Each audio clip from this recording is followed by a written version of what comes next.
15 मे 1656 ला महाराजांनी रायरीचा डोंगर ताब्यात घेतला आणि ज्याने रायरीच्या डोंगराला राजधानी रायगड बनवलं त्यांचं नाव आहे सेवेचे ठाई तत्पर हिरोजी इंदुरकर। हे रायगड किल्ल्याचे आर्किटेक्ट होते। दादा या आर्किटेक्टने 14 वर्षामध्ये अतिभव्य रायगड असा उभा केला बघा। 14 वर्षामध्ये गडावर 11 तलाव बांधले, 84 पाण्याच्या टाक्या आणि 350 बिल्डिंग। आता आपण बांधकामामध्ये मटेरियल काय वापरतो? सिमेंट आणि वाळू।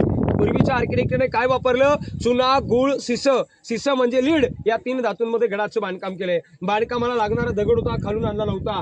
रायगडावरच भली मोठाले 11 तलाव खोदले, 84 पाण्याच्या टाक्या खोदल्या, काही खड्डे खोदले, खडक खोदले, त्यातली जे दगड निघाली ती बांधकामाला वापर केला। म्हणजे एका दगडात रायरीच्या डोंगरावर 2 पक्षी मारले। अर्थ असा होतो गडावर पाण्याचा साठाही झाला, बांधकामांसाठी दगडाचा वापर झाला। 1656 ला गडाचं बांधकाम स्टार्ट केलं। 56 ते 70 14 वर्षात पूर्ण रायरी बांधली आणि या रायरीला रायगड नामांतरण 24 सप्टेंबर 1670